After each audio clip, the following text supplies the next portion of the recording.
कार्यालय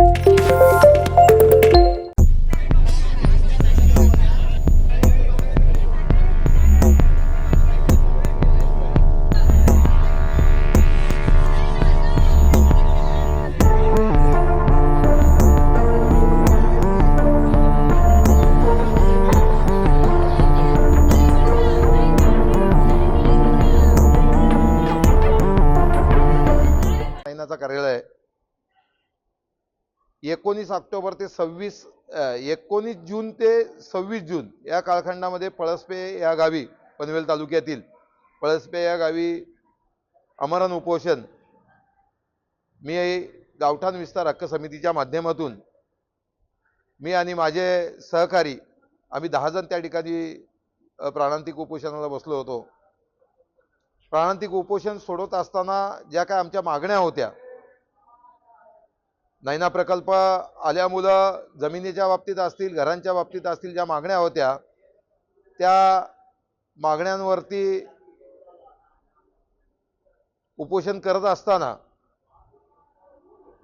26/6/2023 रोजी सिडको एमडी कार्यालय एमडींच्या दालनामध्ये त्यावेळेस अनिल डिगीकर एमडी होते, यांच्या अध्यक्षतेखाली त्या बैठकीस उपस्थित आदरणीय आमदार बाळाराम पाटील, ॲडव्होकेट सुरेश ठाकूर, कॉम्रेड भूषण पाटील, पत्रकार सुधाकर लाड ही सारी मंडळी त्या बैठकीला उपस्थित होती। बैठकीच्या चर्चेच्या दरम्यान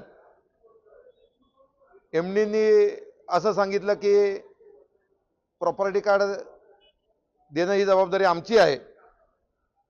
आणि हे प्रॉपर्टी कार्ड आम्ही तुम्हाला देऊ, परंतु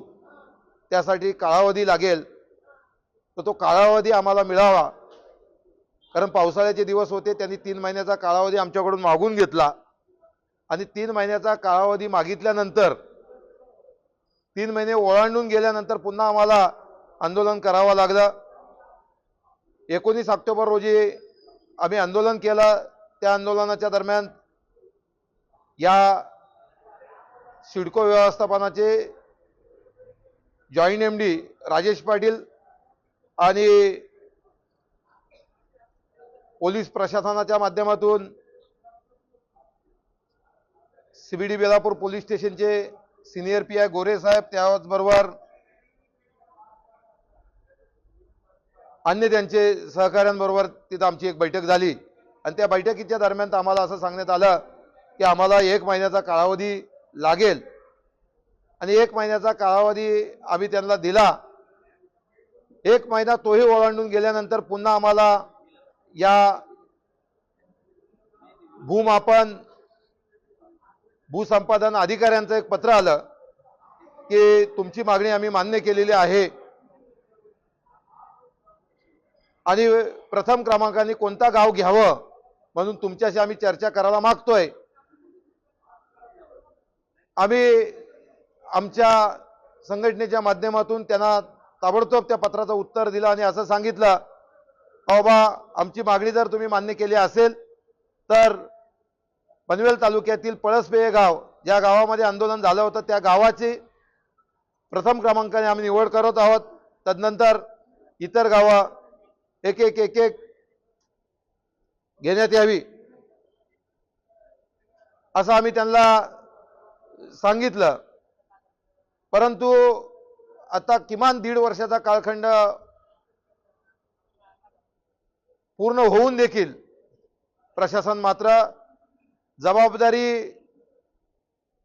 ढकलण्याचा प्रयत्न करतोय। आम्हाला जे आश्वासित केलं होतं त्या आश्वासनाची पूर्तता न करता आमची घरं तोडण्याचं काम प्रशासनाच्या माध्यमातून होत असताना, सिडकोच्या माध्यमातून होत असताना दिसतोय। आज मी पळसपे गावच्या सर्व ग्रामस्थांची आमची एक बैठक झाली आणि बैठकीमध्ये ठरलं की आपल्याला प्रॉपर्टी कार्ड मिळाले पाहिजेत, म्हणून आम्ही सारे जण किमान आमची 350 घरं ही पळसप्यातून विस्थापित होत असताना दिसतात, ही घरं वाचवण्यासाठी सारे ग्रामस्थ एकत्रित येऊन आम्ही आमची मागणी देण्यासाठी या ठिकाणी आलेलो आहोत आणि ही मागणी देत असताना प्रशासनाला आम्ही सांगितलेलं आहे बाबा लवकरात लवकर आमची जी मागणी आहे किंवा आम्हाला प्रॉपर्टी कार्ड देण्यात यावं.